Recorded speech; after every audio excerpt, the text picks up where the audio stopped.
Hello guys, hello. Welcome. Share ko lang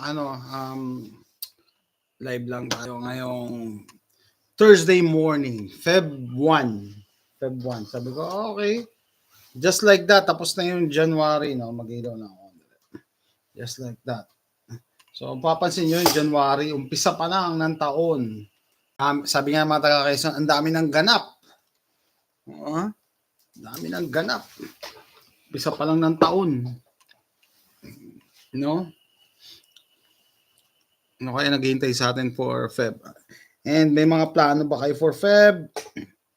And beyond? Habang palapit ng palapit yung November, dun, yun ang inaabangan ko. No?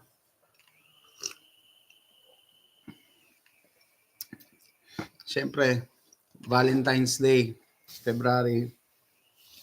Let me know. And then, tomorrow, Friday morning dito, Friday night dyan, magbabike daw kami. So,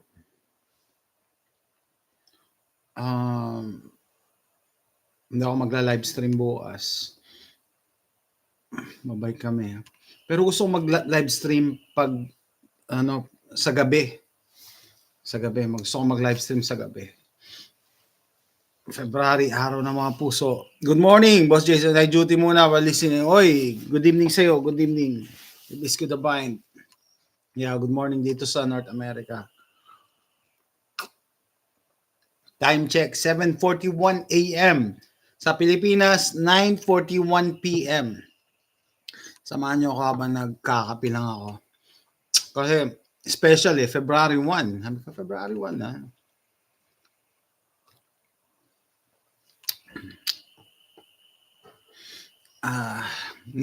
Plano kong mag-live stream sa Friday night dito, bali Saturday night dyan. Siguro kahit mga tanghali, mga 11 a.m. Yan, abangan nyo. Ipopost ko na ngayon. Niisip ko pa yung title eh. Araw ng mga puso, take care of your heart. Hindi, gusto ko yung mag-tackle about depression and pwede tayo mag-sharing. Kasi nga, sabi ko, nalampasan na natin yung January, no? February naman. And I'm sure marami sa atin kinakaharap na problema. Pwede kayo mag-share ng problema. Anonymous naman kayo, hindi naman kayo kilala online. So, hindi kayo matitrace kung sino kayo. No? Pag-usapan natin. Kasi yan ang number one. Para sa akin, hindi ako expert, pero para sa akin, yan yung number one na gamot sa depression, which is yung sharing, yung talking about your problem. And sabi ko, mas maganda yan pagka nagsishare ka sa hindi mo kilala, personally. Dahil hindi mo naman makikita, hindi mo naman makasalubong sa daan. Diba? So, let me know kung okay kayo. Anyway, yeah, I think ipopush ko na yun. Tama. Saturday, 11 a.m.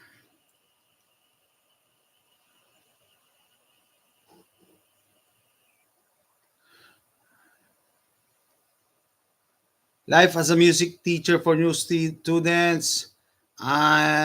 Yan, mag-flight kami ng asawa ko sa Canada. Oy, pupunta kang Canada? Yeah, halos pupunta kayong Canada. So, yeah, kwentuhan tayo. Saturday, mga problema nyo. Saturday, lunchtime sa Pilipinas, 11 a.m. Pupunta kang Canada. Okay. Ano ba masasabi ko? Sabi ko sa inyo, yung mga problema natin hindi lang isolated sa Amerika, hindi lang isolated sa Pilipinas. Everywhere. Pati yan sa Canada, no? May problema kay Trudeau. Parang pinag-resign na si Trudeau dyan eh. Ano ba, pupunta kayo sa Canada? Permanent ba yan o bibisita lang?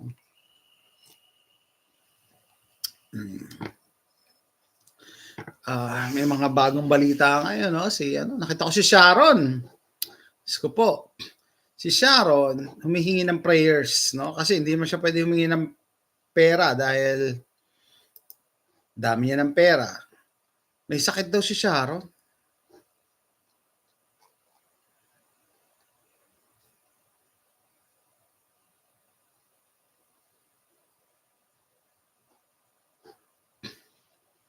Sharon Cuneta on her health condition. May I ask for your prayers, please?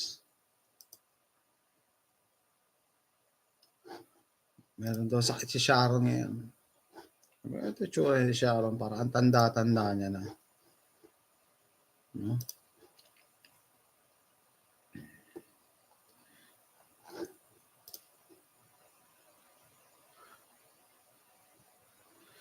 Tito Johnny, hindi ka na uwi ng Pilipinas next year. Baka hindi na ako makauwi eh. No, hindi ako makauwi. This year, hindi ako uwi ngayon. Next year, pwede. This year, hindi. Bakit? Just so happen na yung misis ko, yan, share ko na rin sa inyo, no? Yung misis ko kasi, yung sa schooling niya, last day niya ngayon. Kaya mamaya, 2 hours from now, nag-order siya ng pansit tsaka tsaka egg roll. Papakainin niya yung clinic na pinag-OJT-han niya. Today yung last day niya sa sa schooling. So July gagraduate siya. Gagraduate siya. So sabi niya, misis ko, alis ka, graduation ko. So graduation daw niya ng July eh. So hindi ako pwedeng umalis. Kasi so probably next year, sure na 'yan. Kasi unang-una, maganda pagka 1 year ahead ng planning kasi mas mura yung ticket. Plus, yun na nga, graduate na. Tatlong tao ang gagraduate dito sa bahay eh. Yung misis ko, yung panganay ko gagraduate na ngayon, ang kurso niya, physics. Pagka gusto nyo makipag-usap about mga black hole, mga God particles, yan. Tapos yung pangalawa ko, gagraduate din. Yung pangalawa ko, baliktad sila ng kuya niya eh. Share na lang ako sa inyo. Yung kuya niya, ang hilig mag-aral. Yung pangalawa, napakatamad mag-aral. Para mang hustler na. Gusto niya, lalo na nung nakapagtrabaho agad siya. 16 pa lang nagtrabaho na yan eh. 16 pa lang nagtrabaho na siya. No? So, iba pagka kumikita na, sarili niya ng pera. So, nagtrabaho siya, nag-aral siya as EMT, no? Natapos niya na 'yon. Natapos niya na yung pagiging EMT niya. Meron na siyang certificate noon. Kaso, sabi niya, maliit lang daw sweldo, EMT. Yan, nag-aral uli siya. Nag-aral siya maging fireman. So, ayun, sabi niya, mas mas proud siya kasi makakapag-serve pa siya sa community. Tapos, yun nga, mas mataas ang level kumpara sa EMT. Gagraduate din siya this year. May yata gagraduate. So, 3 gagraduate dito sa bahay namin. Ako lang tsaka si AJ ang di gagraduate. Ako, sa YouTube University, gagraduate. So, yan nga. So, hindi ako makakauwi ngayong June, July. Kasi, pag umuwi ka ng Pilipinas, dapat at least 1 month. Transgender po ba talaga si Taylor Swift? I don't know. Hindi ko alam. Pero may usap-usapan, I don't know. And then, isa pang usap-usapan dyan kay Taylor Swift, no? Peke yung nila, yung relationship nila ni Travis Kelce. Parang lang yan. Parang love team lang para gamitin sila. Okay, I'm permanent kami. Ayaw na mag-asawa ko dito. Ireland, may citizen kami. Gusto ako pala landingin ang name Emmy. Hindi ko maintindihan ang ano mo. Hindi ko maintindihan ng text mo, no? I'm permanent. Ayaw na ng asawa ko dito, Ireland. So nasa Ireland pala kayo. So, nasa Europe pala kayo, no? At least Canada. Canada is one step closer sa US. One step closer sa US. Eto guys, sorry sa may ibang pananaw, no? May ibang pananaw. Pero having seen and what's going on, and ano na ako, 40, magko-48 na ako this year. Sabihin sa inyo, US pa rin is the best country in the world. That's the reason na ang daming gusto magpunta rito. Okay, kaya sabi ko, oh, yeah, at least Canada, malapit ka na. Okay, marami magpunta rito. Okay, sabihin ng iba, like yung na-meet namin, no, mga bagong dating dito sa US, 3 months pa lang, mga taga Dubai sila. Gandang-ganda na sila sa Dubai, maganda daw, mayaman, bla bla bla bla bla. Pero pag tinanong ko sa kanila about freedom, hindi nila mag-grasp yung concept ng freedom. Ano bang freedom sinasabi mo? Well, kasi hindi mo pa na-experience. Sa Pilipinas, napaka restrictive ng government, no? Sinasabi lang na democracy ang Pilipinas, pero hindi naman talaga. Hindi naman natin napapractice ang true democracy. Ano ibig sabihin? Di ba yung mga nakaupo sa pwesto, sila palagi ang nasusunod? Ha? May respeto ba sa ordinaryong mamamayan? Wala. Lalo na pag wala kang pinag-aralan, mahirap ka, hindi ka makakain sa mga restaurant na kinakainan nila. Sabihin nyo siguro, baka, syempre, pera yan. Ganyan. Well, yun nga, pinapaboran palagi yung upper class sa Pilipinas. Tapos, pagka may ano ka, di ba? Pagka may katungkulan, di ba? Hindi mo pwedeng banggain yung mga yan. So, yan, no? Mr. Novice Guy. Thank you for joining. Shout out from Toronto. No? So, hindi ko makita yung democracy sa Pilipinas. Sinasabi lang ng democracy pero hindi. Kasi hindi ka pwede, wala tayong freedom of speech. Sabihin nyo, anong walang freedom of speech sa Pilipinas? Ano ka ba? Pagka nagsalita ka against the government, ire-red tag ka nila. No? Hahanapin ka pa nga eh. Meron nga cyberbullying. Gumawa sila. So yung cyberbullying, it's a two-way street. Pwede yan maganda, pwedeng pangit. Pwede ka nagsalita ng hindi maganda sa gobyerno, inciting to sedition ka. Kung ano-ano. So, yun, very restrictive ang Pilipinas. Walang rights, walang freedom. Okay? So, yung mga kababayan natin na nagpunta ng Dubai, hindi lang mag-grasp ko, ano ba sinasabi mong freedom? And then, nung sinabi ko, okay, sige, pwede mo bang murahin yung yung hari ng diyan sa Middle East. Hindi mo pwedeng gawin yun. Okay? Tapos, wala daw silang Facebook Messenger sa Middle East. Tapos, ang tawag dito, walang freedom. Tapos, tawag dito, may sasabihin ko.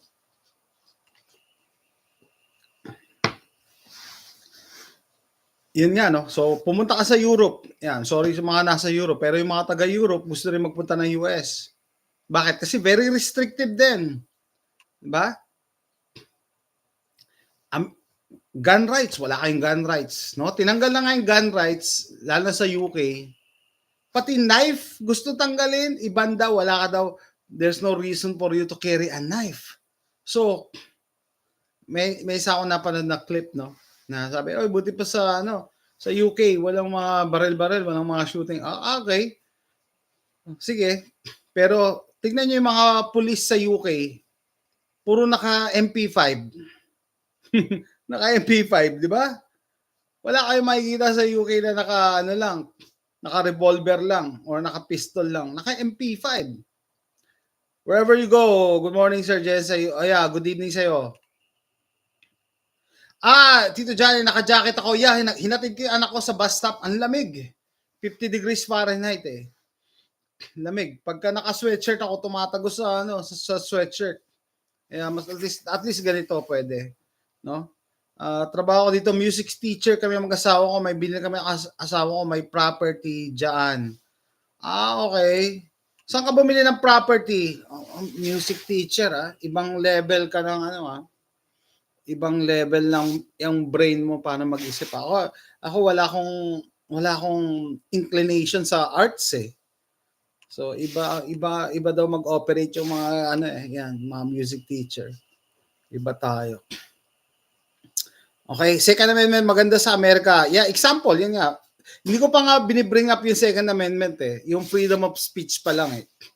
'Di ba? Pag nagsalita ka sa Middle East, tapos walang messenger, kung ano-ano. So, iba yung freedom. Tapos, eto pa, ang pinaka maganda example nga, na hindi related sa Second Amendment yung determination ng future mo. Ano ibig sabihin?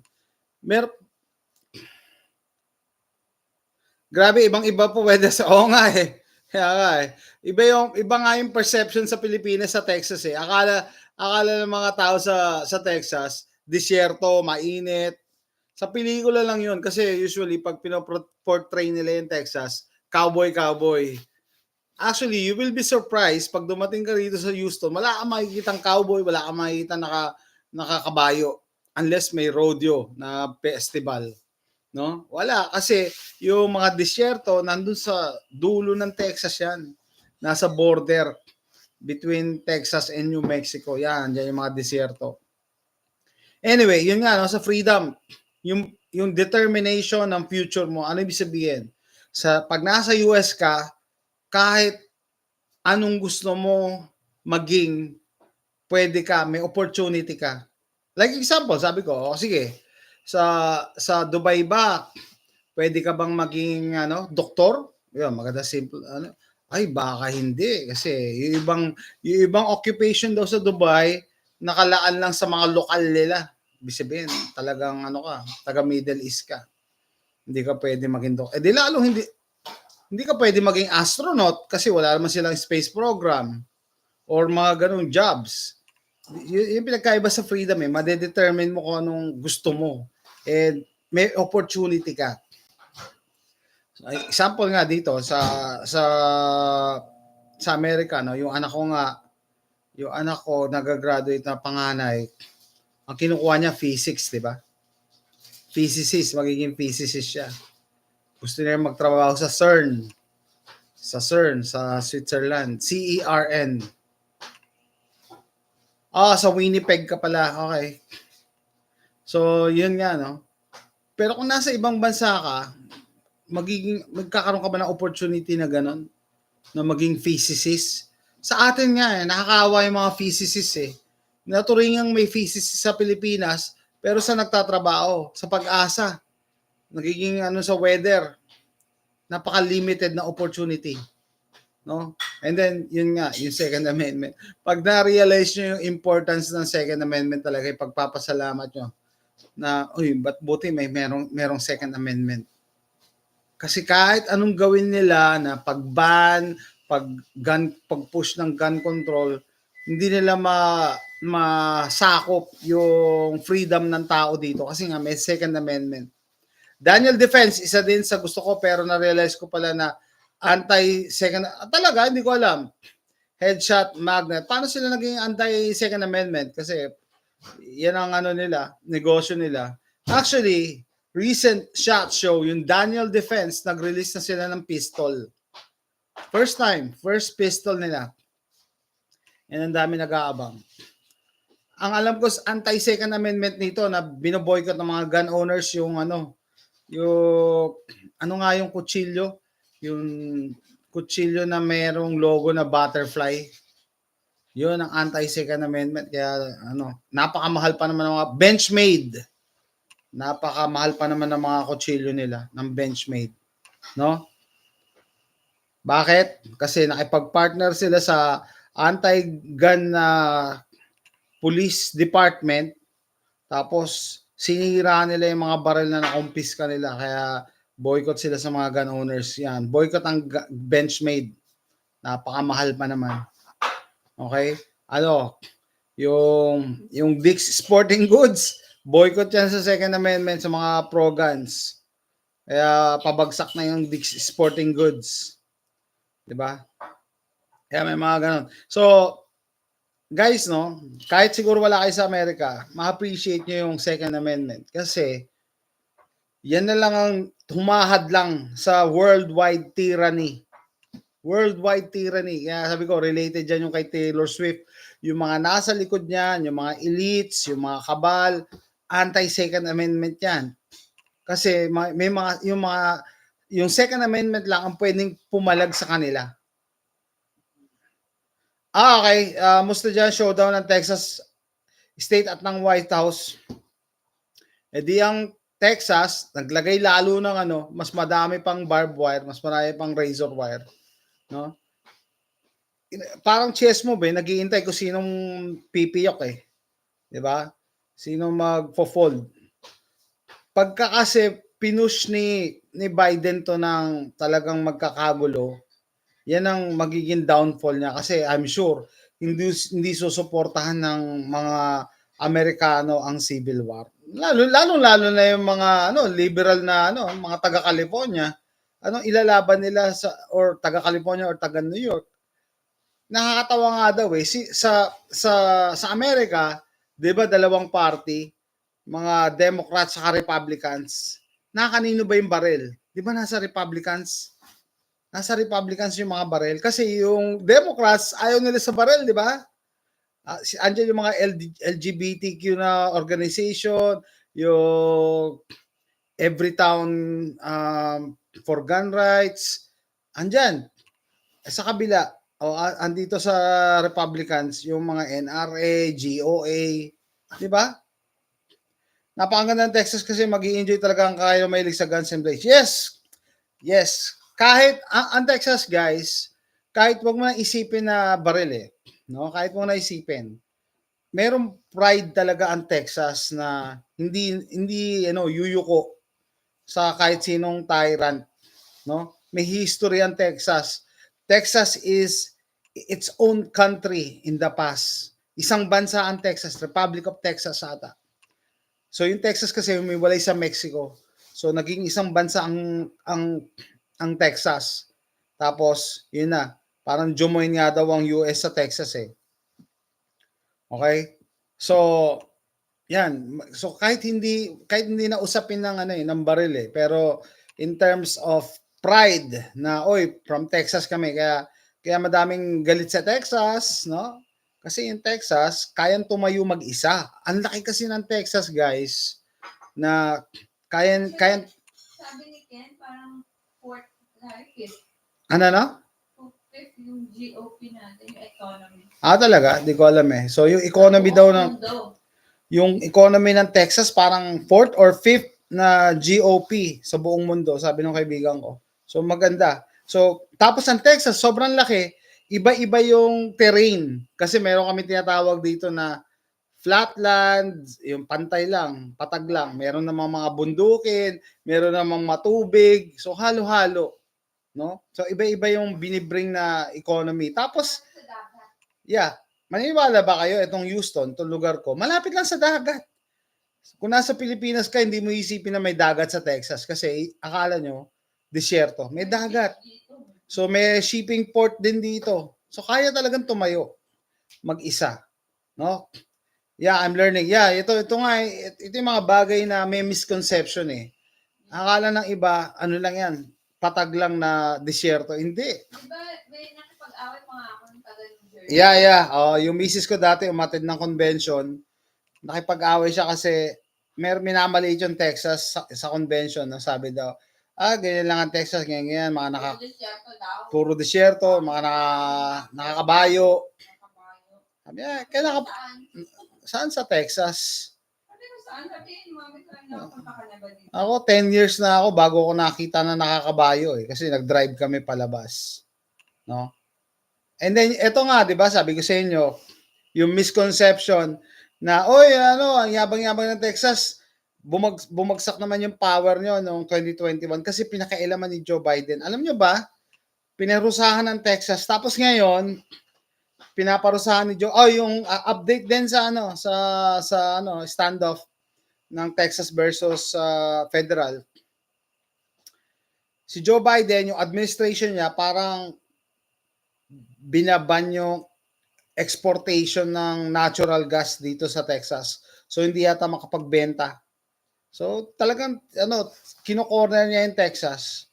So, imagine niyo yung economy ng Texas, maliban sa oil and gas, mayaman sa oil and gas, may shipping port din kami dito, and then meron din kami mga flatlands for Additional For- cruise. for farming. Yeah. Tapos ultimo cruise, pwede ka mag-cruise dito kasi meron kaming Galveston. Yun yung yung seaport namin. No, dahil malapit kami sa Anytime gusto mo mag-cruise. dagat, Gulf of Mexico.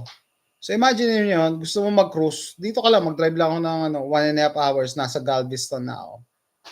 Okay? So, actually, yeah, 1.5 to 2 hours. So actually, yung Texas, advice ko sa mga nagpupunta nga dito para ma-enjoy nyo yung Texas, kailangan yung lumabas, kailangan yung mag-outdoors kasi napakalaki niya. Kita nyo yung mga camping videos ko. And yet, hindi ko pa rin nakokompleto lahat ng state parks dito. No, ang dami ko ng camping na ginagawa. Okay? So, ayan. Ano pa?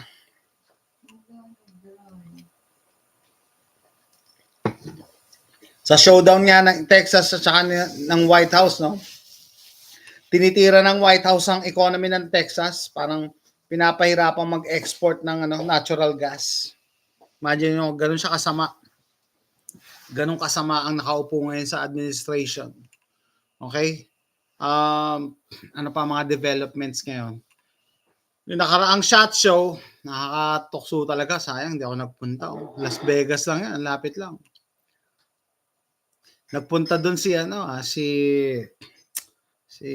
Sir Edwin Anyo. Nasa SHOT Show siya, yung Top Spot Guns, may-ari ng Top Spot Guns. Sayang, na-meet ko sana. Next time na lang, no? Ano pa? Mga development sa sa gun industry. Gun industry. Ano ba inaabangan ngayon? Inaabangan ngayon yung Palmetto State Armory. Ang daming nilabas ng Palmetto State Armory. Yung ibang companies pa isa-isa lang ang nilabas na concept guns, Palmetto State Armory, ang dami. Naglabas na ng bolt action bolt action rifle ang Palmetto State Armory. I don't know, hindi yata sikat sa Pilipinas ang Palmetto. Hopefully makarating diyan kasi good quality pero mura ang products ng Palmetto State Armory. May bolt action na ang Palmetto, may shotgun ng Palmetto, and then may MP7 clone ng Palmetto. Yun ang inabang talaga, MP7. Kasi ayaw ng HK magbenta ng MP7 sa civilians Pang law enforcement lang yan No? And then the other day, di ba, Tuesday, nag-range time ako. Hindi ko pa rin nalilinis yung mga baril ko. Usually ganun ginagawa ko pagkagamit, dapat nililinis ko na. Pero hindi ko pa tinatago. Andito lang sa bag. Dito lang sa salas. No? Baka, hopefully ngayon, makapaglinis ako. Kasi mainit yung panahon. Ibig sabihin, mainit, hindi na ganun kalamig. No? Pwede lang lumabas. Lalo na pagtanghali. What else? Mga kaganapan. Hopefully, supportahan niyo yung mga ibang videos ko kasi I try to diversify, no? Yan din yung isa sa mga gray man approach ko Ayoko ng puro baril lang. Pero from time to time, nag-i-insert ako kasi isa yun talaga sa mga hobbies ko and part ng prepping. Yan yung baril. And kagabi meron akong napanood na video, no? Parang nasagot yung parang pa ako Ano ba 'yan? Alas 11 na, past 11 na. Gusto ko pa sanang gawa ng video, sabi ko kaso kailangan ko na matulog. Kailangan ko matulog maaga. It explains everything. Meron akong video na napanood na how do you measure intelligence? Paano mo ba nasasabing matalino ang isang tao? Nakakatawa 'yon kasi kung sino pa yung feeling nila matalino sila, and then nung binigyan sila ng IQ test, sila yung pinaka mababa. That is the reason. Sabi ko, kaya pala may mga tao na mataas ang pinag-aralan, mataas ang estado sa buhay, mayaman, may pera, pero tatanga-tanga. So, yun pala yun. Okay. Sige. Kaya pala meron mga kahit hindi nakapag-aral, matalino, may sense yung mga sinasabi. 'Di ba? Totoo 'yan. May mga kwento na ganyan eh na mga pinalaki sila ng lola, lolo nila. Natuto sila from the words of wisdom ng matatanda. Ramoncito Madali, inaabangan namin dito na mukhang pangarap na lang ay ang gun amnesty na dapat pinapayagan na nila para mabawasan ng mga loose firearms at dagdag income sa bayan. Oo nga, no. Wala, yung mga nakaupo sa Pilipinas, I don't know. Hindi, yan isa sa mga pangit sa Pilipinas eh. Imbis na itakil yung mga importanteng issue, ano ngayon, puro pasaring, puro bangayan. Sabi ko sa inyo guys, I don't know kung sino sinusuportahan nyo kay Duterte versus BBM, pero yung ginagawa nila, it's not good for the country. It's not good for the country kasi nawawala yung attention sa mga importanteng bagay na dapat ayusin sa Pilipinas.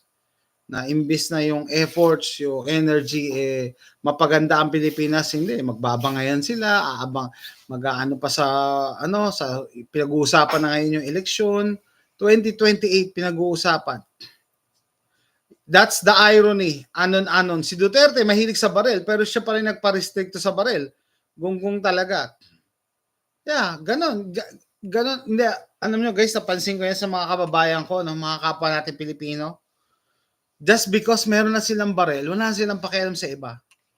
Parang si parang si Pinoy, ganon din. Oy, si Pinoy, ano yan? Shooter yan.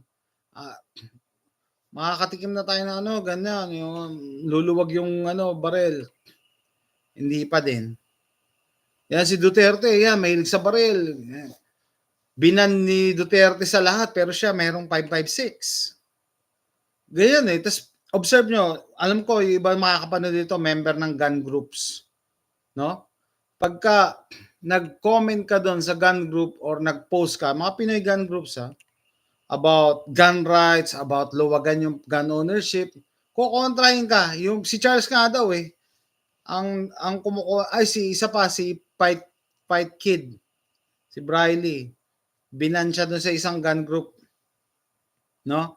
Ang nakabanggaan niya pa, mga pulis. Ayaw ng mga pulis na magkaroon ng ng gun rights sa Pilipinas. Ayaw ng mga pulis na luwagan ng gun ownership sa Pilipinas. Counterproductive. Kasi nasa pwesto na sila. They are in power. They don't need it. Similar with knife. Kwento ko sa inyo, di ba? Dati member ako ng ano ba yan? Ng mga knife group sa Pilipinas. EDC Pilipinas, mga ganyan. Basta yung mga blades sa Pilipinas na grupo. Nagpo-push ako, nasabi ko, dapat baguhin na yung batas sa kutsilyo, mga blade sa Pilipinas kasi according sa batas sa Pilipinas, hindi ka pwedeng mag-carry ng kutsilyo kung hindi yan part ng trabaho mo. Imagine niyo, kailangan magsasaka ka. Kailangan matadero ka para makapagdala ka ng kutsilyo. So, kaya nga yung mga nagpo-post or nag-uusap about EDC na kutsilyo, illegal yan.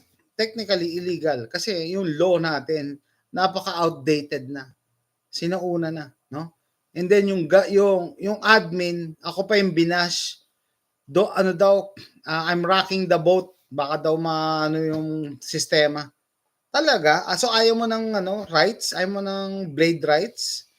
Tapos may pag-chat sa akin. Sabi ko, bakit ganoon? Bakit yung admin pa mismo ayaw luwagan yung batas? Kasi sir, may mga kutsilyo na yung mga yan, tapos may mga koneksyon na sa police, hindi naman yan huhulihin Ganun nga sa Pilipinas, di ba? It's who you know. Pag may kilala ka na, matataas na tao, mga police, hindi ka naman huhulihin pag nag-carry ka ng kutsilyo Hindi ko kumpiskahin yung mga mamahalin mong kutsilyo kasi mga mayayaman, di ba? Ganun ginagawa nila. So, kita niyo yung mentality ng mga kababayan natin.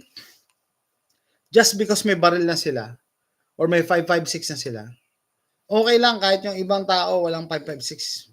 Para hindi you're not deserving para magkaroon kayo ng ganitong laruan. Sa mga kutsilyo, ganun din. Sila nagki-carry everyday ng kutsilyo, pinopost pa sa group. Pero technically bawal sa Pilipinas mag-carry. And ayaw nilang babaguhin yung sistema kasi okay na sila eh, okay na eh. May mga kilala na sila mga pulis. May kilala na sila mga politiko na hindi sila, untouchable sila. No? Ganun ang mentality ng mga kababayan natin. Similar with Duterte. Ano yan? Similar with Duterte na porket ang dami niya ng baril. Kahapon pinanood ko na naman yung video ng Rappler. Ay, may nanggugulo dito. Video ng Rappler about Duterte's 300 guns daw, ang dami. Bye-bye. Pinanood ko na yung video, no? So, ganun. Kaya, di ba, pag nag-livestream kami nila Charles, nila Doc Lawrence, nagpo-push kami na dapat gumanda naman yung gun privileges sa Pilipinas. Yung ibang kababayan natin, ayaw, wag nang galawin yan. Lalo-lalo yung mga pulis. Mga pulis na nagme-member sa mga gun groups. Ayaw nila kayong magkabaril. Tanongin nyo sila, bakit ba ayaw nyo kami magkabaril? Diba? Ayaw nila. Gusto nila sila lang. And ito yung katangahan eh. Akala nila habang buhay na pulis sila or habang buhay politiko sila, hindi nyo alam, ano lang yan eh. Darating ang time na magre-retire din yung mga yan, madi-discharge din. And at that time, ordinaryong citizen na lang sila. No? Ganun yun. Akala nila palagi silang nasa pwesto. Yan si Duterte. O yan, ngayon, wala na siya sa pwesto. He's covering his behind. Kasi baka maaresto siya. Bye-bye. Pipick upin ko yung pagkain 11. Oo na, nag-live stream ako. So, yun, no? Siguro, sabi ko, may foresight siguro si Duterte. Naisip niya, darating yung ganitong araw na wala na siyang power. Kailangan niya ng baril. Kailangan niya armasan yung mga nasa paligid niya para maprotektahan siya. Imagine niyo yun, di ba? If ever mag-decide yung ICC na pumasok at suportahan ni BBM, ano mangyayari dyan sa Davao? Di ba? Sa tingin nyo, basta na lang kakatokin yung bahay ni Duterte? Hindi. Malamang inarmasan na ni Duterte yung mga tao sa paligid niya para ipagtanggol siya. Yun pa, no? Headshot magnet. Ito pa dapat baguhin diyan eh.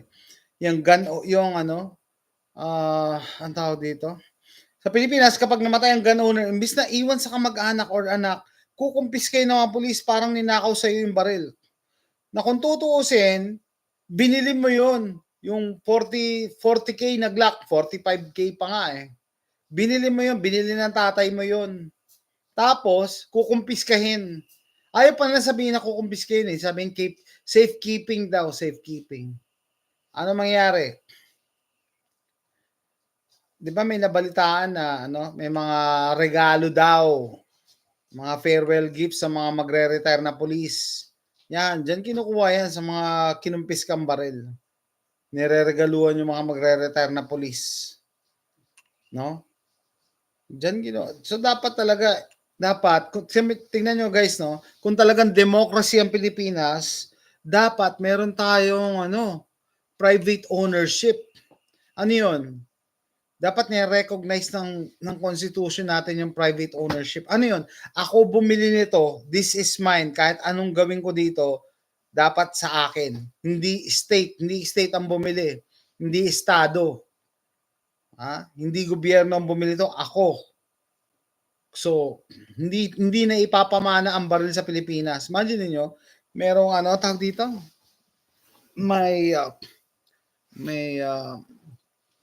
May pangit na interpretation ng batas against gun owners. Yun nga, hindi mo pwedeng ipamana ang baril sa Pilipinas. Unlike dito sa US, pwede ko ipamana. Yung may iwan ko, sila ang in charge dyan. So, yung kaibigan ko na merong kamag-anak sa Cali.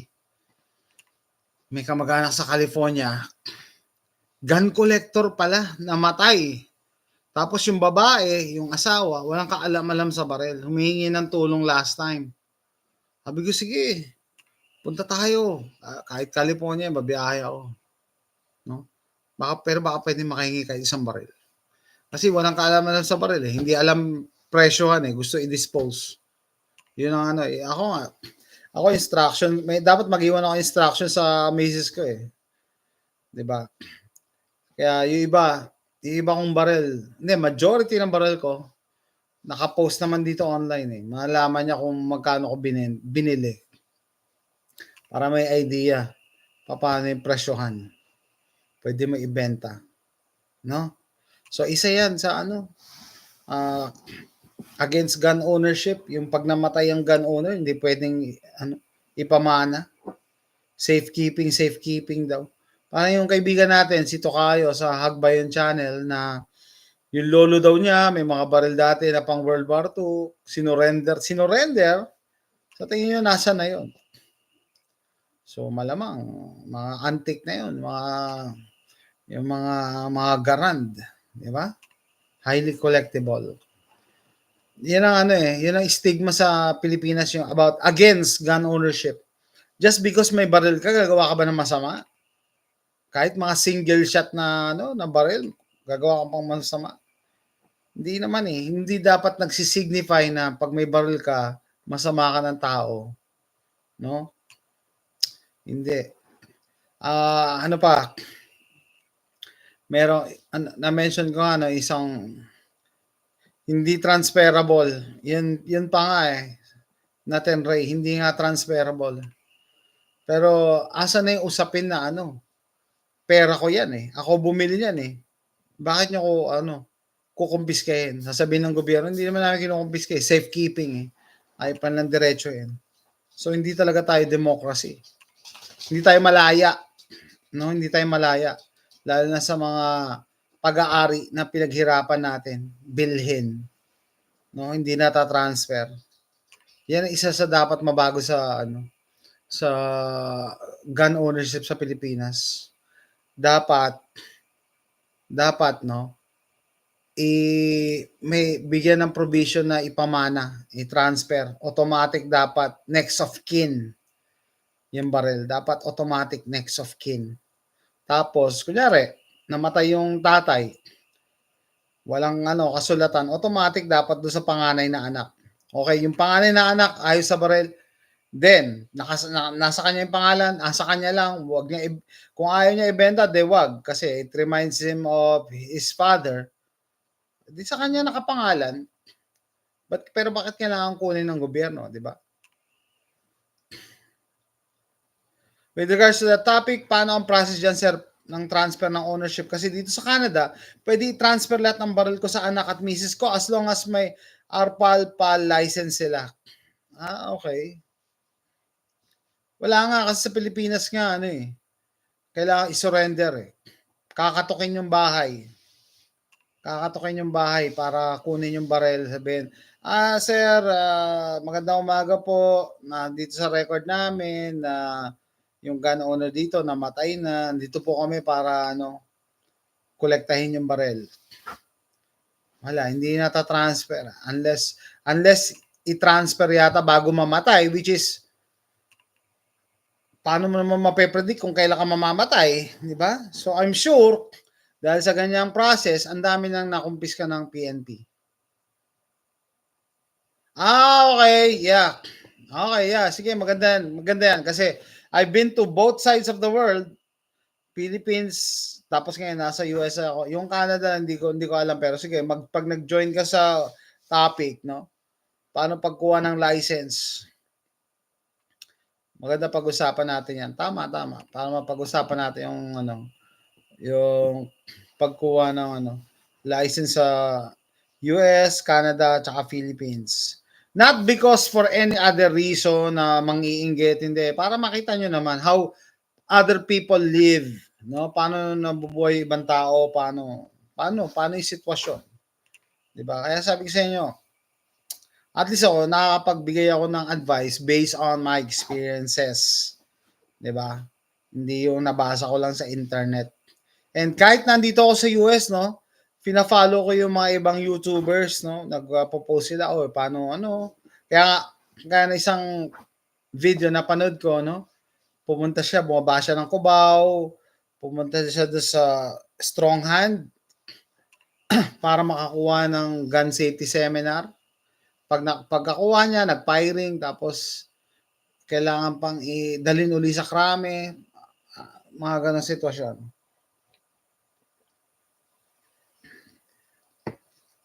Natin Ray, magastos din sa Pilipinas tapos yung mga criminal, merong baril. Yeah, that is true. Open, ano na nga yan eh. Parang common knowledge na nga yan eh.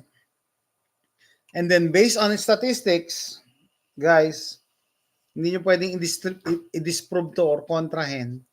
Majority ng gun crime sa Pilipinas, mga hindi lisensyadong baril ang involved.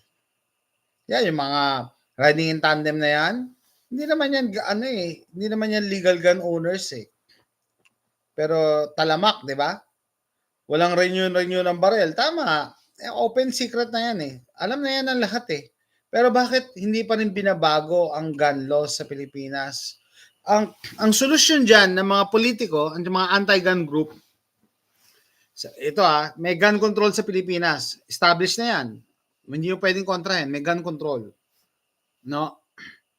And yet, may mga gun crimes pa rin. Like example, day 1 ng Comelec gun ban, may binaril na barangay captain. Paano nangyari yun? May gun ban. Sabihin, kasi sir, ano yan eh.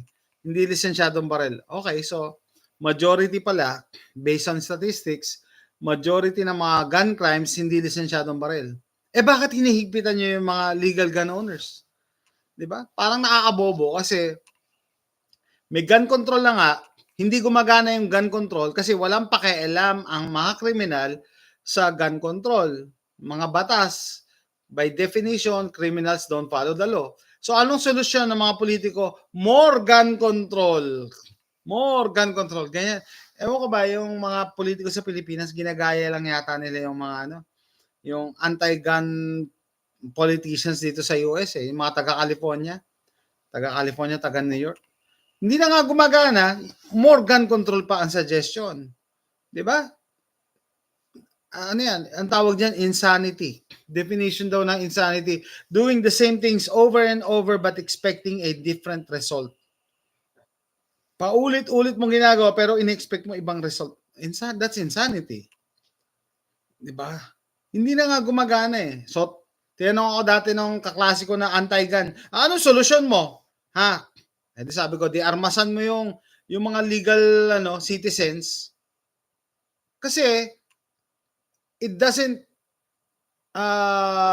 make sense na hindi mo na nga makontrol yung yung mga kriminal kasi hindi naman sila susunod sa batas. Gawa ka ng batas, hindi naman nila susundin. Tapos, didisarmahan mo pa yung legal citizen. Di ba? Wala sila sa Pinas, may duplicate isa pa. Duplicate serial number, duplicate plaka, parehas yung plaka ng mga sasakyan. Meron sa Pilipinas. Si Pro-Gun Philippines naman, hindi naman tumutol sa RA 10591, parang sunod-sununan sa mga anti. Ganun nga. Sabi ko, napaka-inutil ng Pro-Gun. Halos hindi sila maramdaman. No? Hindi maramdaman ng Pro-Gun. Walang push na pumalag. Parang umayon lang talaga. And hindi, kasi their strength in numbers. Hindi maramdaman ng Pro-Gun Philippines talaga. I don't know. Just for the sake. Siguro, kaya nagsabi na ng Pro-Gun Philippines. Pero, nararamdaman nyo ba yung Pro-Gun Philippines? Dapat active yung mga yan. Dapat, kung hindi na nila kaya, mag-recruit sila ng ibang members. No? Dapat nga yung Pro-Gun Philippines makipag-tie up sa mga gun stores. No? Na pag bumili ka ng baril sa gun store, dapat automatic member ka ng Pro-Gun kasi may baril ka eh. Dapat meron kang kakampi for your rights or privileges. 'Di ba? Parang dito sa US, yung mga baril namin dito, mga bago, pag may may binili kang bagong baril, may nakalagay sa loob ng box mo na ano, o join the NRA, ganyan. Para aware sila na may organization. Wala, hindi nagpaparamdam yung pag nag-comment ka nga sa Progan Philippines na Facebook page hindi sumasagot. Hindi mo alam kung may tao pa ba diyan. Dapat umaattend ng ano 'yan. Dapat ang Progan umaattend diyan ng mga gun show. Dapat umaattend ng gun show kasi ano ba pinopromote mo, 'di ba?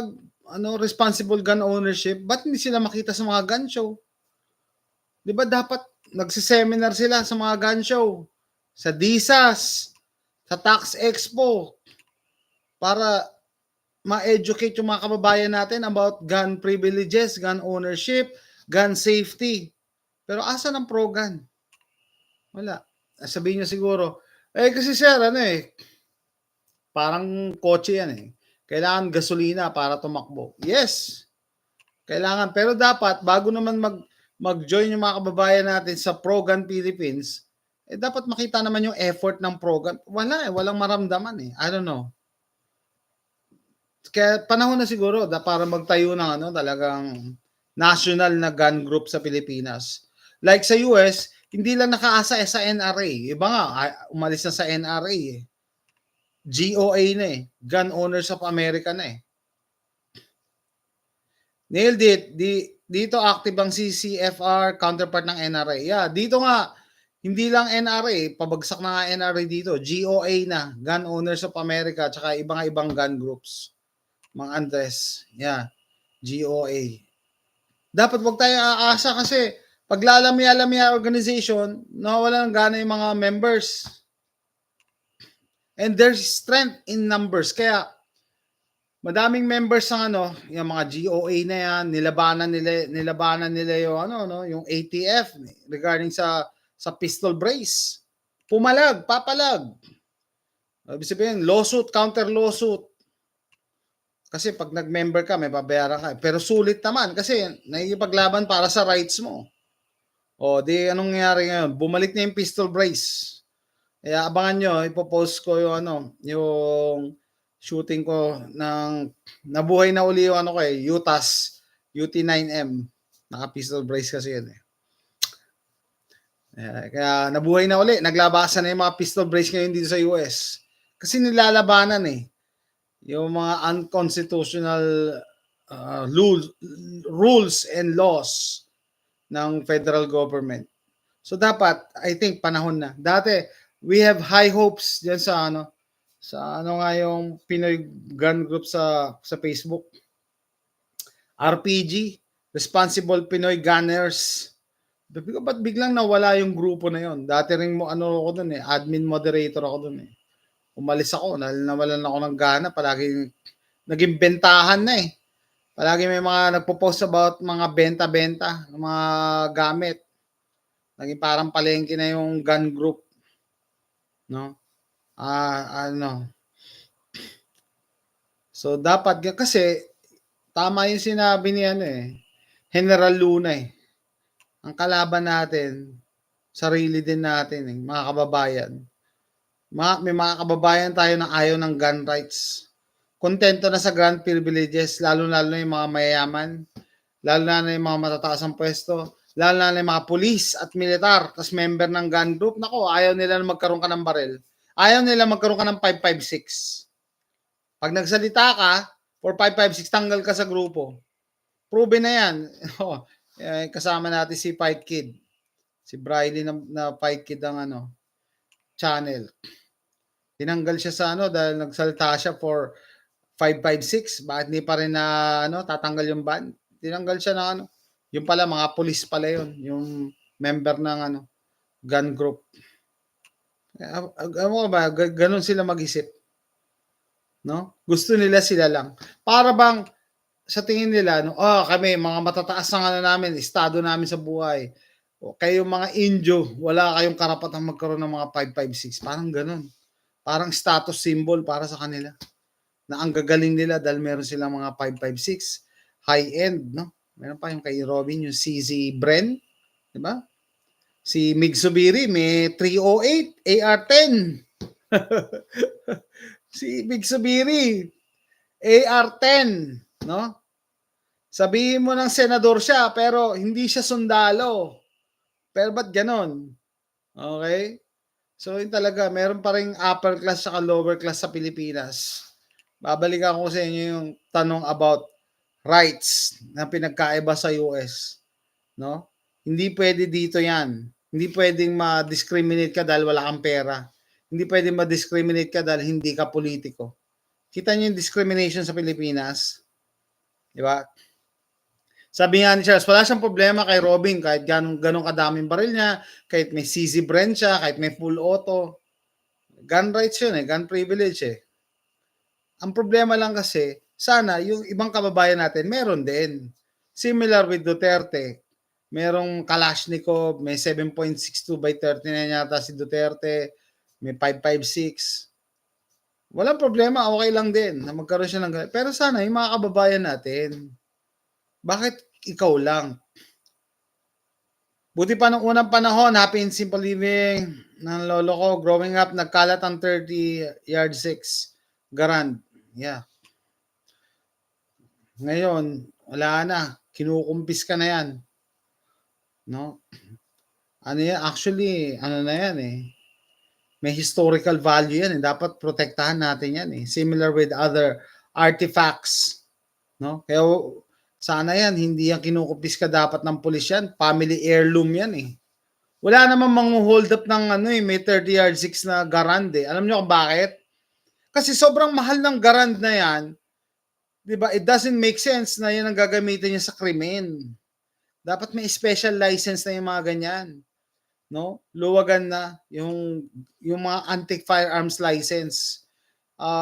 Dito sa US merong CNR license, Curio Relic. Curio Relic. Ibig sabihin yung mga lumang baril, hindi na hinihigpitan.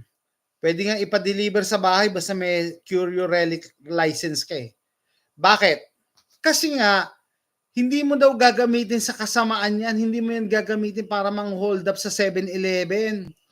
May M1 garand ka gagamitin mo lang pang hold up. Napakamahal niyan and rare. Kahit may pera ka nga, minsan di ka makabili. Tapos gagamitin mo pang hold up sa jeep? Imposible. Common sense guys, common sense. Kung may nakikinig na mga politiko dito, dapat i-separate license nyo yan, yung napaka one-time registration lang na pwede ipamana, Curio Relic license. Yung mga antique firearms, hindi na dapat yan hanapan ng LTAP. Kasi hindi naman yan gagamitin sa masama Collectible na yan. No? And yung value niyan, mas mahal pa kaysa sa ma-hold up sa 7-Eleven, kaysa ma-hold up sa jeep. 'Di ba? Dapat retired member ka ng AFP and PP para magkabaril. Yeah. Ganyan nga, 'di ba? Merong upper class at middle class sa Pilipinas. Last time lagi ko sinasabi na ang gun law sa Pilipinas anti-poor. Kinontra ako ni Doc Lawrence. Sabi ni Doc, hindi naman kasi may mga murang baril. Oo nga, may mga murang baril. Like yung arms core na revolver, 12K. Pero, para magkabaril ka, ano requirements? 'Di ba? Paano kung nagtitinda ka sa palengke so hindi ako pwedeng magkaroon ng baril? Legal na baril? Kasi kailangan pa ng mga paperworks. Proof of income. Kailangan proof of income tinda ka sa palengke. So, meaning to say, pag ako nagtitinda sa palengke, wala akong karapatan ipagtanggol yung sarili ko. So, it's not a right talaga. Kung gano'n, hinohold up nila ang 7, bigyan ng shotgun ng cashier. Headshot magnet. Kaya nga Kaya guys, dito sa US, ibang license yung mga antique firearms. Ibang license. No? Curio Relic yun. Hindi, maluwag ang licensing ng mga antique firearms. Kasi, yun nga, yung reasoning is, napakamahal niyan, hindi yan gagamitin sa krimen, and, ayun nga, rare. Maliban sa mahal, rare. Kahit may pera ka, wala kang mahanap ng baril na ganyan. Kaya collection lang talaga yan. Di ka makakabili ng baril kahit may pera ka, kailangan may trabaho ka o kaya senior ka na. Kaya nga, di ba, sabi ko, anon-anod. Doon sa sinabi ko kay Doc Lawrence na anti-poor, ang gun law sa Pilipinas, sabi ni Doc Lawrence, hindi, may mga mura naman baril eh. Yun nga, may 10,000, may 12,000. Kaso nga, yung requirements, kailangan ng proof of income. Di ba? Kailangan may trabaho ka. Mga, kung ano ng paperworks, na wala namang kinalaman sa gun rights or gun ownership. Di ba? Tapos, pagka yung permit to carry pa, kailangan may threat assessment. So, kailangan professional ka, kailangan businessman ha, para bang sila lang ang importante ang buhay. Kailangan doktor ka, lawyer, judge ka, para bigyan ka ng permit to carry. Kailangan mo pa i-justify. So, ikaw, ordinary mamamayan, walang threat sa buhay mo. Hindi ka ma-hold up. Hindi ka mababaril kahit hold upin ka. Buti sana, alam nyo guys, buti yung reality na pag hinold up ka, pera lang talaga. Pero ilan ba yung nababalitaan natin? Kinuha na nga yung pera, pinaril pa. Kinuha na nga yung pera, sinaksak pa. Yung mga babae, kinuha na yung pera, alahas, ni-rape pa at pinatay. Di ba? Buti sana kung kukunin lang eh. Hindi eh. Yon, Jose Rizandro Valderrama. Affordable ang barrel. Yeah, may option ka to buy cheap guns. Pero to maintain it, yun ang magastos for you to keep it. Every time, kailangan i-renew mo. Otherwise, kakatukin ka or kukumpiskahin yan. Kahit pinag-ipunan mo yan. Sabi ko sa inyo, una kong baril sa Pilipinas, year 2000, pumila ko sa gun show sa Mega Mall. Nilay away ko yon. Every month, pag sweldo ko, pupunta ako dun sa gun store sa Lucena ng shooters. Maghuhulog ako paunti-unti. Kaya nung nakuha ko, ang saya-saya ako. No? Pero yung licensing nga, kailangan updated ka. Tapos ang dami pang test. 'Di ba? Babayaran mo lahat 'yon. Tapos kailangan mo magliban sa trabaho. So ibig sabihin nawalan ka na ng income ng araw na 'yon para asikasuhin.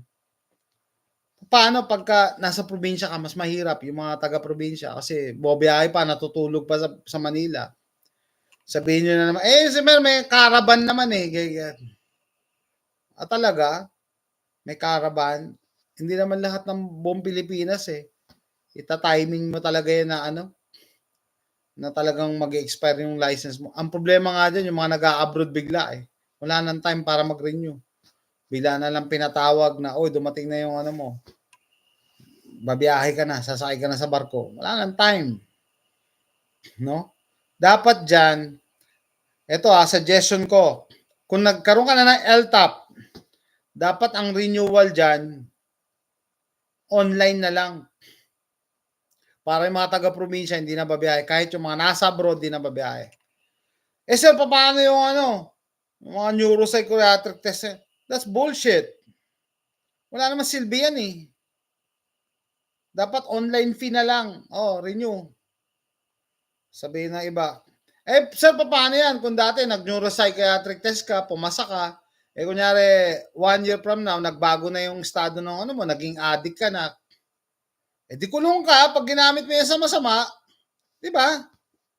Hindi naman na-predict na gagawa ka ng masama eh. Parang meron tuloy bias against gun owners na akala nyo, anytime gagawa na ng masama. Di ba? Di kulong ka, di kulong nyo pag gumawa ng masama. O barilin nyo pag namaril. Pero yun ang punto ko eh. Ganun ang ginagawa dito eh. One time lang yung concealed carry class ko dito. Tapos, every certain years, nakakalimutan ko na yung dito, renewal eh. Every 5 years yata. I-renew mo na lang online. Hindi mo na kailangan uli mag-seminar. Hindi mo na kailangan uli mag-shooting class. No? Hindi na. Sabihin nyo, sige, sir, paano yan? Yun nga, pumasa ka dati sa neuropsychiatric test, o pumasa ka dati sa drug test, o after 1 year, naging addict ka.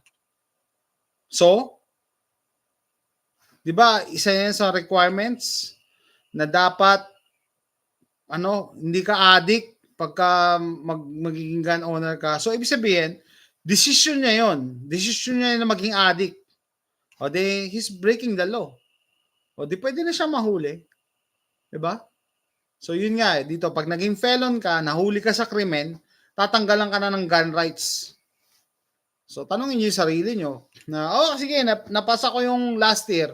O ngayon, pwede na ako mag-addict, pwede na ako maging killer. O, di huli ka. Di ba? Doc Rick, good morning, bro, and everyone. Do you know, as US citizen, I am able to get do I have to be dual citizen to be a gun owner? Salamat, pre. Siyempre, US citizen, hindi ka pwede maging gun owner sa Pilipinas. Kailangan mong mag-dual citizen. Okay, yung dati kong kakilala, ganyan. No? Mag-asawa. Yung lalaki, ay, hindi siya pwedeng mag-dual. Hindi siya pwedeng mag-dual kasi veteran siya and then may nakukuha siyang benefits. So, yung babae, yun ang plano nila eh. Yung wife, yun ang pinag-dual citizen niya, yun ang pinakuha niya ng baril. Yun ang plano. That's the plan. Kasi by law, sa RA 10591 yata, kailangan requirement is Philippine citizen ka. Doc Rick. Okay? Misuse of firearms, kulong yan. Yan lang dapat na gando. Mga Andres, yun nga eh. Di ba? Sabi ko sa inyo, palagi kong sinasabi na yung neuropsychiatric test na yan, BS yan. It will not detect evil. Kasi kunyari ngayong buwan na to, February, nag-neuropsychiatric test ako. March, sa tingin nyo, may nangyari sa akin, hindi ako pwedeng mabaliw, hindi ako pwedeng mang-hold up, Hindi, nasa akin pa rin yan, no? Ibig sabihin, desisyon ko pa rin yan. Pero hindi yan madedetect ng neuropsychiatric test. Kung ikaw ba gagawa ka ng masama, ilalagay mo dun sa neuropsychiatric test mo na magdo-drawing ka ng tao, namamaril, pumapatay. Hindi mo gagawin yan. Walang siraulong gagawa nun. Kahit criminal, papasa sa neuropsychiatric at magsinungaling lang. Yes! Sabi, kahit hindi ko pa nakikita yung neuropsychiatric test na yan, there is no amount of tests na makakadetect ng kasamaan, na makakadetect ng evil. Thanks, bro. Great content, Doc Rick. You're welcome, Doc. Just anytime, kung ano lang mga post your question kasi may mga kababayan din tayo makakasagot. Grabe pala na wherever you go. Hirap kumuha ng LTAP pero may mga issue sa mismong FEO kagaya ng mga hindi duman sa tamang proseso like non-appearance pero nakakuha ng LTAP. May PTC pa. Matagal ng chismis siya. Open secret siya. And ito, totoo. A few months ago, di ba? May nahuli na member niya nagpapates. Pinapasa niya yung mga nagtitest sa kanya kasi bayad. So, guys, yung mga test na yan, yung ibang kababayan ko proud na proud. Nakapasa kami ng neuropsychiatric test eh. Maganda lang pakinggan pero ano silbi niyan? Ano ba silbi niyan? Does that mean hindi ka gagawa ng masama kinabukasan? Alam ng nagpapatest kung ano yung state of mind mo tomorrow or the month after? That's BS. Nilagay lang nila yung neuropsychiatric test na yan, yung drug test na yan, to make them feel good. Kasi ang mga nakaisip niyan, mga anti-gun mentality rin. Na sige, para gawin nating safe yung mga gun owners, kailangan salain natin, kailangan mababait sila. O ito, lagyan natin ng test na ganito, ganyan, ganyan. Pero anong silbi pa talaga ng test yan? Malalaman ba yan kung gagawa ka ng masama bukas? Diba? Kalukuhan lang yan. And it is made by people na ayaw sa baril. Yun yung nakaisip niyan. Tapos they feel good na, may ginawa kami na naisip namin na lagyan ng neuropsychiatric test ang LTAP para maging safe ang Pilipinas. Talaga, babalik tayo dun sa statistics na hindi nyo pwedeng i-deny. Number one problem na gun-related gun crimes sa Pilipinas, mga gun crimes, is illegal firearms. Paano nyo isosolve yun? Ba't palagi ang pinag-iinitan yung legal gun owners? Ito, suggestion ko lang, no? Kung mababago ang gun ownership sa Pilipinas, sige, I agree. Kung talaga papayagan na bibili ka ng barel, magparehistro. Sige, parehistro niya na sa krame. That's it. Tanggalin na yung drug test na yan. tanggalin na yung neuropsychiatric test na yan. Pero papipirmahin ng waiver or yung agreement. Pag pinick up mo na yung baril mo, dapat di ka gumagamit ng drugs, dapat you are of sound mind. Yan. Kasi legal document yun eh. Kaya dito, ganyan ang ginagawa. Form 4470. Yata, nakalimutan ko na yung form, no? Ibig sabihin, pag ikaw nag-drugs, pwede kang hulihin. Di ba?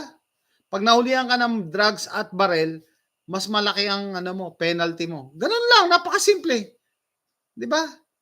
Responsible ka pa rin kasi may kasulatan ka with the government. May agreement kayo ng government na dapat di ka gagawa ng masama, dapat di ka magda-drugs, dapat hindi ka magganto gagawin mo. Agreement yun eh. Legal document yun.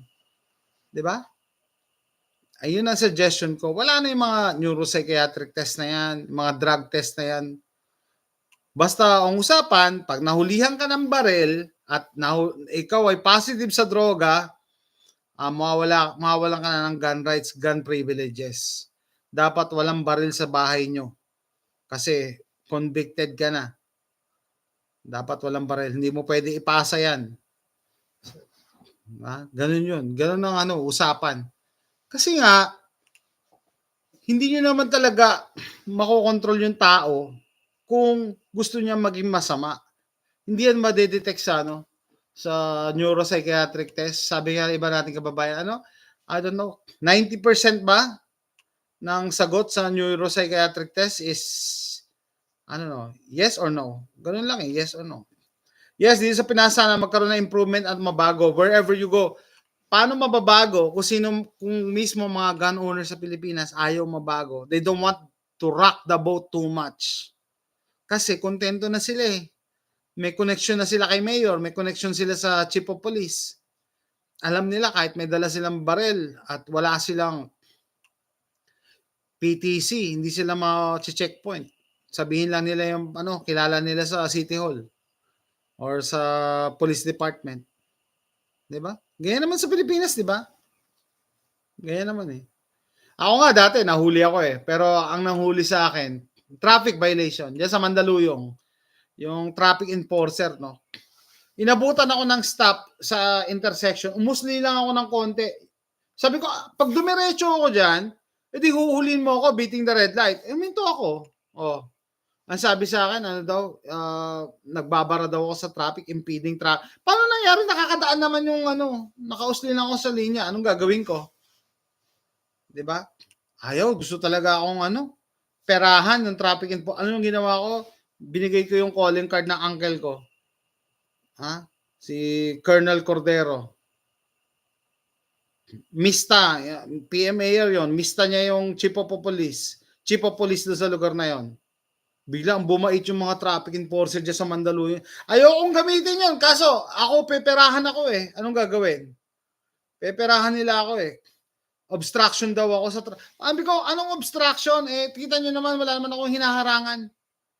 Just so happen, lumampas lang ako ng konti. Pag tumuloy ako, beating the red light ako, alam ko yan. Nakita ko kayo eh. Nakatago kayo dun eh. Sabi ko gano'n. Nung pinigyan ko ng calling card ng uncle ko, Colonel Cordero, bilang bumait, sige sir, okay. Ayokong gamitin. Kaso, peperahan nila ako eh. Alam ko na eh. Paano pa sila eh. Usap-usap pa sila, babalik, lalapit. Siguro natakot din. Sabi ko, kamista niya yung Chief of Police nyo. PMAR yan eh. Okay? Yan nakakainis sa Pilipinas, no? Palakasan pa rin. Ayoko pero ganun din kasi bulok yung mga traffic enforcer na nakakasalubong ko. Ay nakaka-encounter ko. Yes, dito sa Pilipinas sana magkaroon ng improvement at mabago. Kaya nga guys, no. Ang una diyan talaga, para sa akin the best step, education. I-educate natin mga kababayan natin, no? I-normalize natin yung safe gun handling. Yung iba kasing ito pa napansin ko, ibang gun owners sa Pilipinas, sinisecret nila yung pagkakaroon nila ng baril. Kaya iba tinatago na may baril sila, no? Kasi I don't know, sila mismo ayaw nila sa may baril eh. Ayaw nila ipaalam na may baril sila, no? So paano mo mapopromote ang safe gun ownership kung ikaw mismo meron kang stigma na gun owners masama yan, 'di ba? Jose Alessandro Valderrama sa US, maraming good Samaritan gun owners dito. Kahit may baril ka na legal, ang hirap makialam sa krimen kasi ikaw pa maasunto pa nagkataon. Yes, gusto kong gumawa ng video, no? Very inspiring kasi. May dalawang police, naka-encounter sila sa isang apartment complex. Binaril sila. Binaril sila, no? Sapul yung isa sa, basta sapul yung isa rin tinamaan. Pero natamaan nila yung bumaril sa kanila, naka-AK yata yung bumaril sa kanila. Bagsak yung mga polis. Alam nyo guys, nakakilabot kasi yung mga citizens, mga legal gun owners na nakatira dun sa apartment, nilapitan sila, naka-draw ang baril, pinotektahan sila 360 kasi nakahiga sila yung mga polis. Habang rumaradyo na, ito, mga kasama nyo, na tumba. Magpadala kayo ng reinforcement. Nakakilabot kasi yung bravery na pinakita nila. Kaya gusto kong i-feature yun kasi yun yung example na sinasabi nila yung mga legal gun owners, mga ano yan force multiplier. Meron pa isang encounter, pina-follow ko si Donut Operator eh. Dalawang police, kinatok yung bahay kasi nagwawala daw. Binaril sila shotgun, yung isang police sa pulsa muka, no? Tapos yung isa sa kamay yata. Yung mga kapitbahay na may barel, pinutukan nila yung yung kalaban, no, yung perpetrator.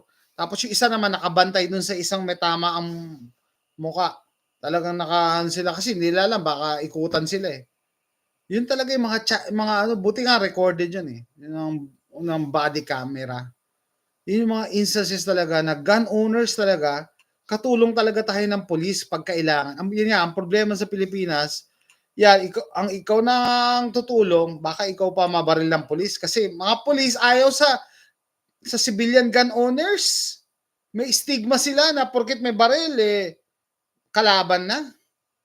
Talaga. Ganyan sila mag-isip. Bakit? Tignan nyo yung mga discussion sa mga gun groups. Tignan nyo, kaya nga may Comelec gun ban, di ba? Sabi nila, oy, pag Comelec gun ban, bawal kahit may PDC ka, wala yan. Ang rason nila is, baka kasi hindi alam ng pulis kung sino ang kriminal. Talaga, ganun, basta babarilin mo na lang kung sino may baril. Babarilin mo na lang, wala nang rules of engagement.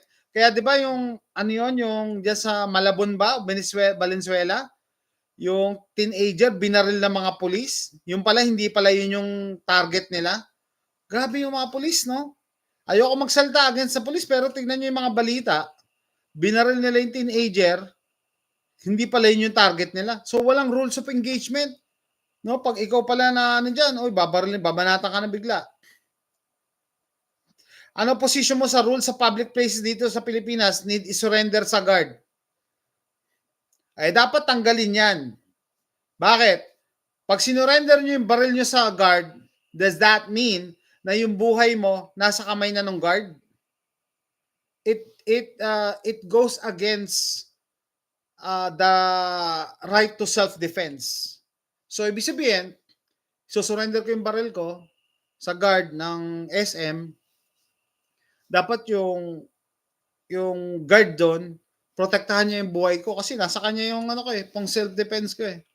Sa dami ng nasa loob ng mall, paano kayo po protektahan ng guard, si manong guard, na hindi mo alam kung nagpa-practice, na hindi mo alam kung kaya niyang i-operate yung baril niya, yung shotgun niya in stressful situation. Di ba? Yun nga, di ba? Dapat, pag kunyari, nabaril kayo, sinurrender niyo yung baril sa guard, tapos nabaril kayo sa loob, may mga instance yung ganyan, di ba, sa mall, nagkabarilan, natamaan kayo, dapat demanda niyo yung mall. Kasi sinurrender ko yung right to self-defense ko eh. And the right to self-defense is a God-given right. Hindi yan binigay ng gobyerno. Yung Panginoon ang nagbigay sa inyo na idepensa nyo yung sarili nyo. it's a God-given right. No? Dapat lahat ng tao may karapatan. Kasi nga, life is important. Napaka-importante niyan kahit sa pinakamahal mong gamit, pinakamahal mong sasakyan, mas importante pa rin ang buhay. Kaya nga ka bumili ng baril para maprotektahan yung buhay na yan. Kung isosurrender mo, ano ka na, easy target ka. That's true, hirap dito sa Pinas, ikaw pa masisisi. 'Di ba? Yan, dapat tanggalin na yan. Pati yung bawal magdala ng baril sa simbahan. Bakit? Bakit yung mga alagad ba ni Satanas hindi nagdadala ng baril sa simbahan? Kaya nga may mga politiko, mayroon pang bodyguard, inambush pagkatapos magsimba eh. 'Di ba? Wala namang baril yung mga guard sa SM, holster lang na. Ayun nga, isa pa. Anon-anon. May holster, walang laman. So, paano ako pagtatanggol nito si Manong Guard? May holster, walang laman. Yung nag-iisang protection ko, sinurrender ko pa. Kita niyo yung yung common sense, yung nag-iisang way para may pagtanggol ko yung buhay ko na napaka-importante o buhay ng anak ko, ng asawa ko, isinurrender ko pa. So, does that mean safe na safe yung SM? Paano nga pag nagkabarilan? Dapat madedemanda yan yung private establishment. Kasi they are supposed to provide security. Hindi pwedeng tinanggal mo yung option ko eh. Nasa iyo yung burden na to provide security. Ang problema, yung mga criminal, they have ways. Napakadali naman, kung tutusin, kung may criminal mind ka, napakadaling lusutan yung mga metal detector nila eh. 'Di ba? Ako nga dati nagpupunta ako sa Alabang ba yun? Sa Alabang. May firing range ba yan? Alam ko. Dala ko dati yung baril ko eh. No? Dati matagal na yan. May anak ako, yung panganay ko, naka-stroller. Nandun yung baril ko sa stroller. Hindi naman niya chinecheck eh. So nakapagpasok ako ng baril sa mall. Noong panahon na yon. Pero namaril ba ako? May pinatay ba ako? Wala naman kasi legal gun owner ako eh. Paano, imagine nyo kung yung masamang tao. 'Di ba? Ang chine-check lang naman talaga nila yung mga kahinain na mga lalaki, mga Pero stroller, chine-check ba nila? Lahat? Yeah, naalala ko, matagal na kasi sa Alabang. Dinala ko yung baril ko noon eh, nasa stroller eh. Hindi naman lang na-detect eh, kasi ikaw lang checkin, yung bag lang. Pero doon sa ilalim ng stroller, nandun yung baril.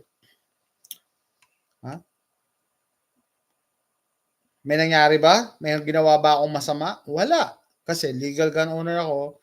And then, sabi ko nga, yung kasamaan talaga, yung evil, nasa puso ng tao yan. Hindi yan nasa baril. Wala sa baril. Huwag nyo isisi sa baril. Na just because nagpasok ka ng baril sa mall, masama ka na? Bakit? Gun is just a tool. Yeah, ordinaryo, parang lapis lang yan. May napanood akong video kahapon, no? Kung yung mga, yung mga liberal anti-guns sabi, yung, yung guns daw, hindi mo daw pwedeng i-disprove na dinesign daw yan to kill. Yung mga kutsara for you to eat. 'Di ba? Pero nasa gumagamit pa rin yan. 'Di ba? Sabi ko sa inyo, kahit fiction si John Wick yung lapis daw kaya niyang pumatay using a pencil. Kahit fiction yun, pero totoo yun. Yung yung pelikula Law Abiding Citizen, 'di ba? Umorder siya ng steak, pinakain niya sa kasama niya. Yung steak, nung natira na lang yung bone, yun ang ginamit niya, pansaksak sa liig ng inmate. Kasi gusto niya madala siya sa solitary confinement. Sinaksak niya ng buto sa liig, di ba?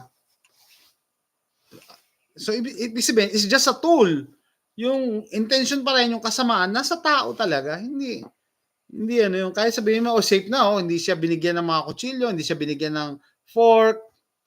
Hinintay niya matapos makain yung steak na in-order niya, tapos yung buto, ginamit niya. Tinira niya yung carotid nung inmate. Kasi plano niya, madala siya sa solitary confinement kasi meron siya dong secret door. So imagine niyo, 'di ba? Buto 'yun. Kahit sabihin niyo fictional, pwede, 'di ba? Pwede naman talaga eh. Pwede naman gamitin ang lapis eh. Pwede gamitin yung buto. Pwede lahat. Sa ano nga eh, sa Breaking Bad, plato. Plato. Yung fan ako ng Breaking Bad eh. 'Di ba yung si Walter, meron siyang tinali sa leeg. Hindi naman tinali, may bike lock sa leeg. Tapos nabasag yung plato niya.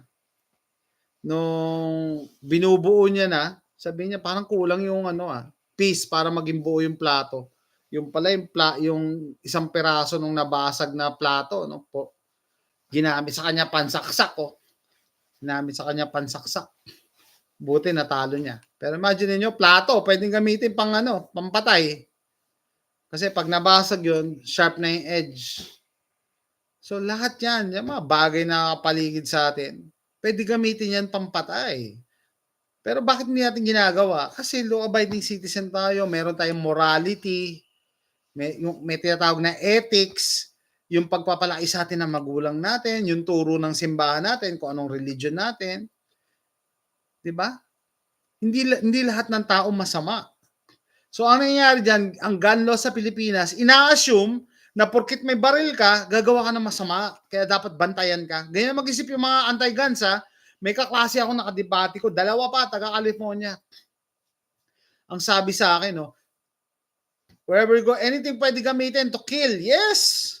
Ultimo nga, coolant ng kotse pwede gamitin eh. Ha? Nagpa-follow ako ng mga killer na series. Coolant ng kotse ginamit niya para lasunin niya yung asawa niya. Hinahalo sa pagkain. Coolant. Hindi na-detect, hindi nalasahan. Pero namatay na lang yung lalaki.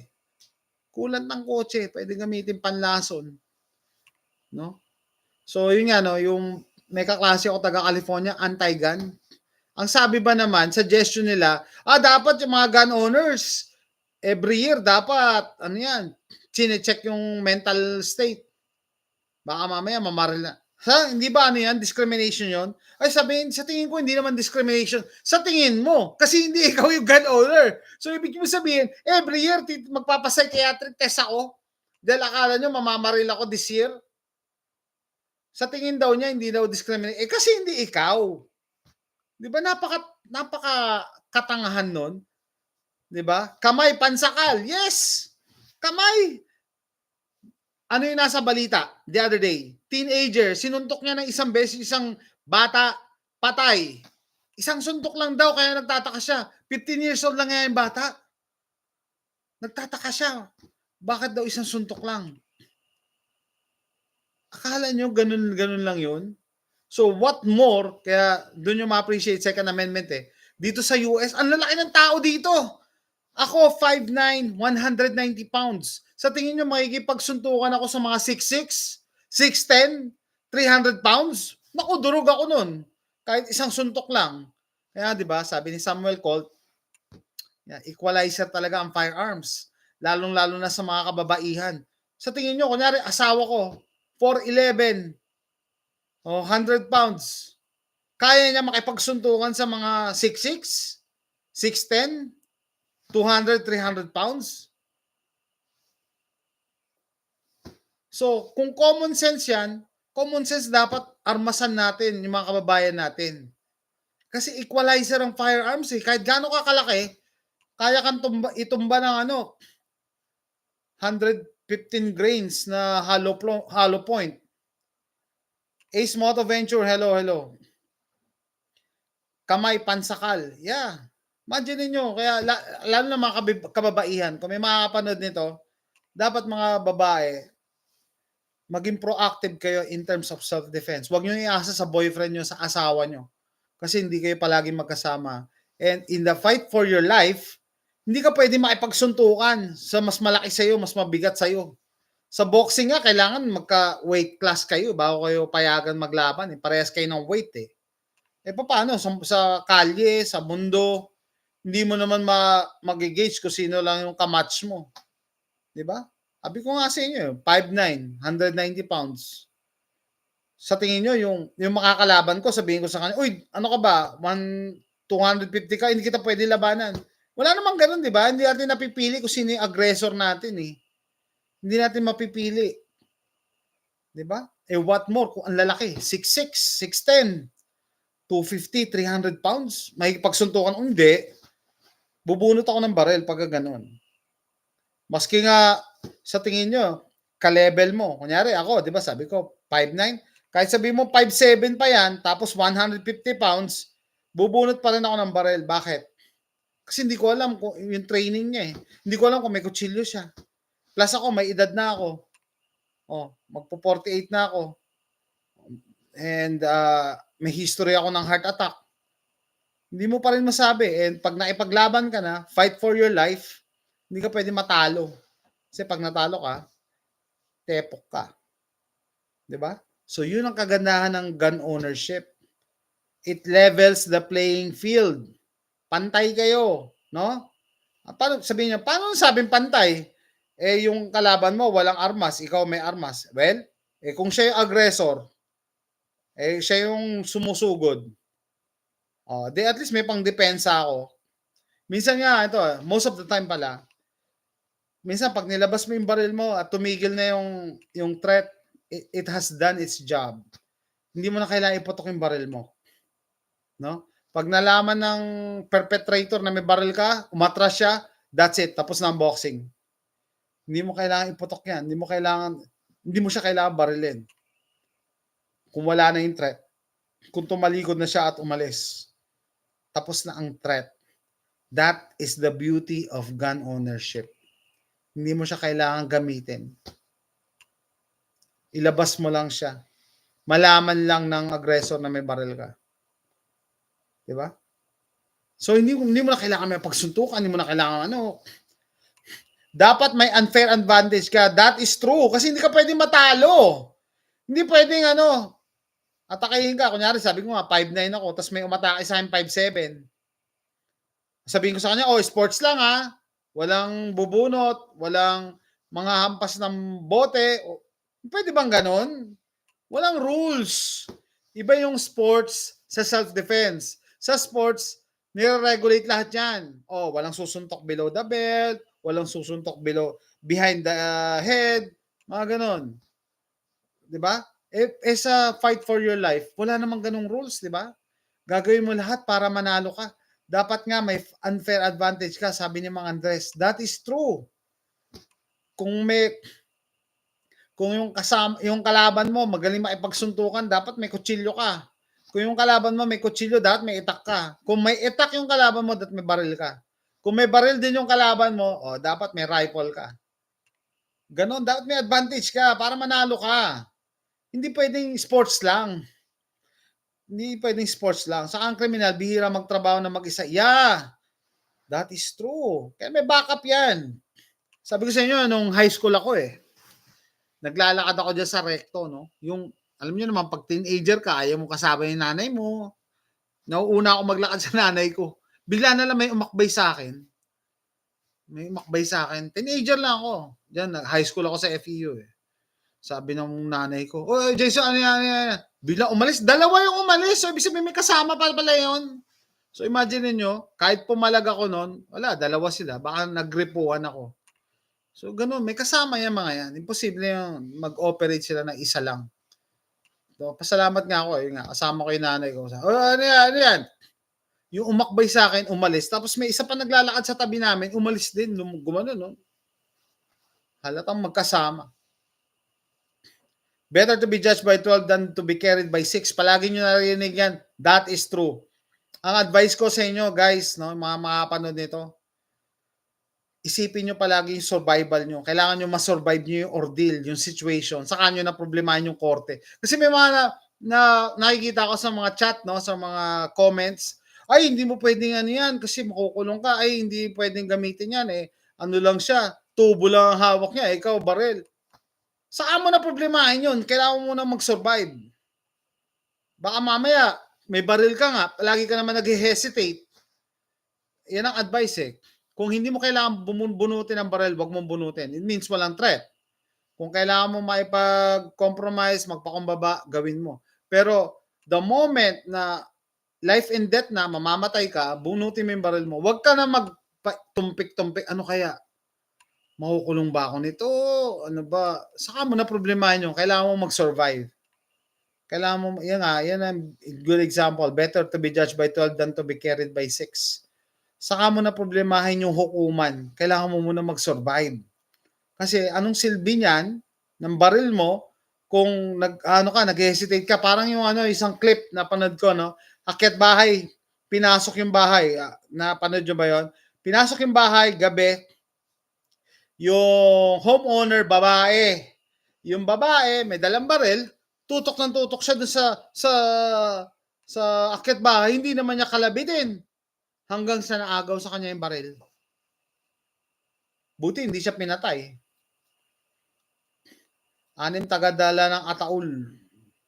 12 yung jury kasi. Yung jury yan yun ang magde-decide yung jury. So, napanood nyo ba yon? Homeowner, bumaba siya sa hagdan, may dala siyang baril. Tapos yung naaktuhan niya na yung magnanakaw, dinudot-dot niya lang. Hindi naman niya ginagamit. Naagaw sa kanya yung baril.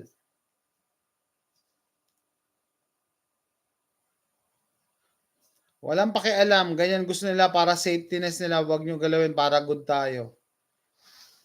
Dolinog Amir. Yeah. So, guys, no, advice ko, marami ako naka-line up na naisip Gumawa ako ng mga gun safety video, mga analyst na lang natin yung mga video clips.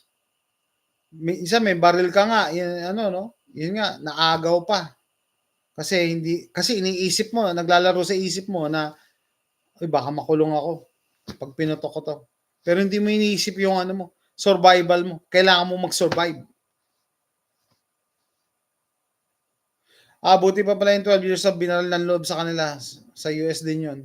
Yeah, dito sa Houston merong bata pinasok sila. At least naligtas daw niya yung kapatid niya. Kinuha niya yung baril ng tatay niya. Kailangan mo nyo mag-survive sa ordeal. Kailangan nyo ma-survive yung situation bago nyo maipagtanggol yung sarili nyo. Dead man tell no tales. Kailangan nyo mag-survive. Kaya kayo, kung nakabili kayo ng baril, kailangan nyo mag-practice. Kahit hindi kayo mag-practice sa gun range, bumili kayo ng snap caps, practice kayo sa bahay, pag-draw, Kasi pag dumating yung may nag-question sa akin Sir, paano nyo ma-encounter yung adrenaline? Andyan na yung emergency. Hindi mo talaga mape-prepare yung sarili mo yan unless nagpa-practice ka. Kasi pag nagpa-practice ka, kahit sa bahay lang, snap caps, muscle memory yan Alam na ng braso mo, ng kamay mo, yung posisyon. Hindi yung magpa-fumble ka pa. First time mong hawakan mula nang binili mo, tinago mo pa sa cabinet, nagpa-fumble ka pa para mag-load, para magkasa, matataranta ka niyan. Meron pa ako napanood sa police activity, hinabol nila yung lalaki na bodybuilder. Ang ginawa, kinausap pero sinapak niya yung police sa muka.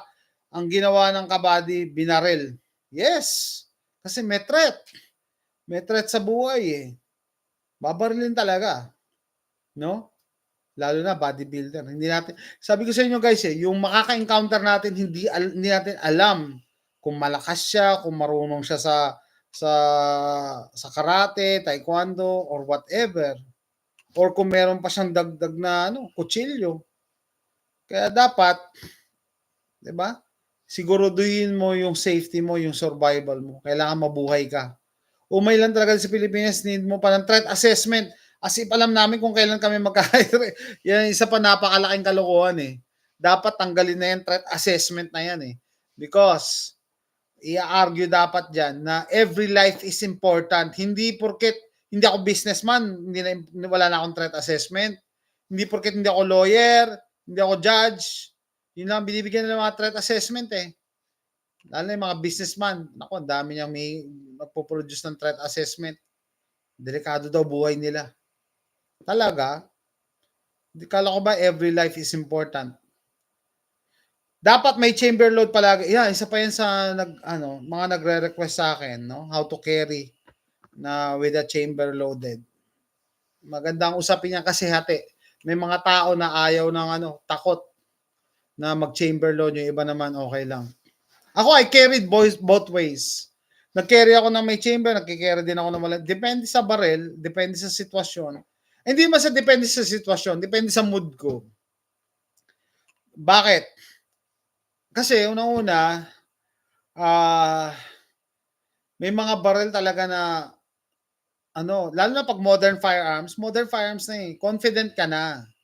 Kung takot ka mag-chamber ng round, ibig sabihin, hindi ka pa rin familiar sa baril mo, hindi ka pa rin familiar sa trigger discipline mo. Baka mabaril mo yung sarili mo. Yun ang takot. No?